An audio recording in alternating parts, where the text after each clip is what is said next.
What's up guys, this is Novice and I'm back with another video. Hopefully this will be a short and quick one. Today's topic will be pretty much Kerberos and how it works and how we as hackers and pen testers need to know this information so that we can properly implement some big attacks that happen on Windows systems. So without further ado, let's just get started. So Kerberos is a network authentication protocol that's pretty much used to authenticate users to a specific server. Now, pretty much it is the authentication protocol of any Windows system. When you're logging in, it's using Kerberos on the back end to get you the information needed to get your permissions for certain servers, as well as actually get you access to those. Now, when it comes to Kerberos, it's kind of broken down to three parts. So it first begins with the client, which is pretty much you, the user, or whatever device you're using to log in. The key distribution center, which holds most of the information regarding passwords and secrets, and then finally the actual server or service that you're trying to access. Now, I'll start a breakdown of how this actually works. So before that, let me actually talk about the key distribution center. So the key distribution center is actually broken down into two separate parts, which is the authentication server as well as the ticket granting server. Now these both play an important part, but now I can actually start explaining how Kerberos works. So with Kerberos, the client pretty much starts by entering their username and password. Now this gets sent to the authentication server. Now the authentication server pretty much checks if this information is correct, and what it does is that it sends a ticket granting ticket to this user, and with that ticket granting ticket is what grants the user access, or in this case the client access, to the ticket granting server. Now the ticket granting server is actually super important as well. Now once it has the ticket granting ticket, it then uses that ticket granting ticket to access the ticket granting service. Now ticket granting service grants another ticket called the ticket granting service ticket, I'm pretty sure. Now that is the actual ticket that's used when you're actually connecting to a different server or service. So after that, you send the ticket granting service to the actual service that you're trying to access. It reviews your authentication from the prior authentication server as well as ticket granting server, and then make sure that you are who you say you are. And then it actually lets you get permission to actually access those servers or whatever it is that you're actually trying to access. In this case, I had in mind a file server. So if I'm trying to access a file server and I'm only restricted to a certain file or folders, when I go through this process, it'll authenticate me through, and then I can only access those servers or those files. Now, as it relates to a hacker, I kind of gave a brief overview, but when a client is connecting to the authentication service to the authentication server, it begins the first step by sending an authentication server request, which is pretty much what I just described. It's when you, the client, sends your username and password to the authentication server.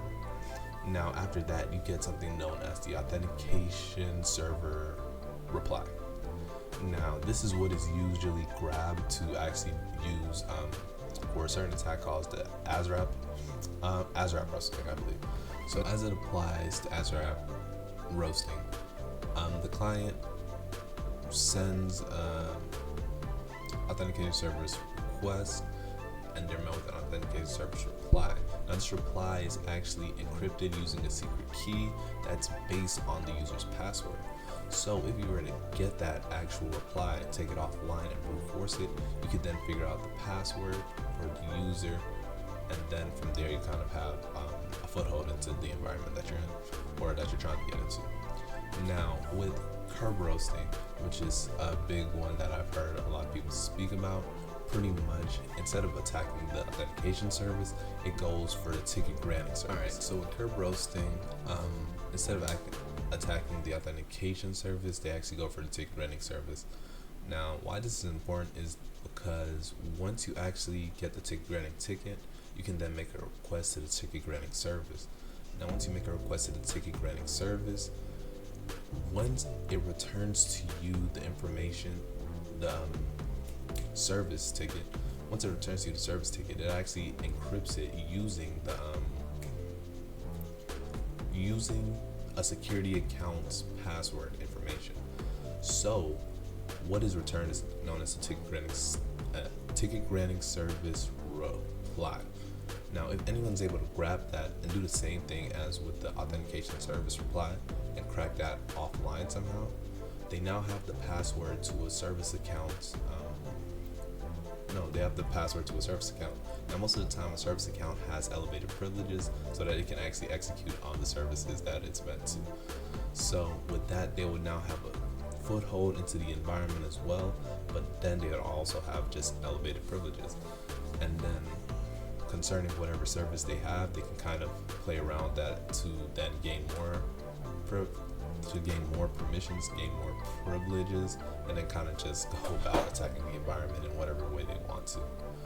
So that's kind of just a brief overview, at least for me, of what Kerberos is and how it could be helpful to actually like launch an attack against an environment, how it works, and why I think it's very important that we need to know this, because Kerberos is used in pretty much a lot of different things. And it's also used as kind of the background and basis for single sign-on, as it then stores that information and caches it onto either your computer system, the key distribution center, or the service or the server that you're actually looking to connect to. And with that, it just stores that information somewhere. And if you're able to grab it and unencrypt it, you then have the password, either a service account, a user account, and that can get you somewhere or get you started in your pen testing in an environment. So honestly, that's all that I had today. Like I said, I was trying to keep it pretty brief and short. Hopefully you guys understood. If you have any questions, just let me know. If there's anything you feel I should have added, let me know. If you liked the video, go ahead and like the video. If you didn't like the video, let me know why you didn't, and still like the video anyway. And please subscribe if you're enjoying these videos. And without further ado, that's all from me. Peace.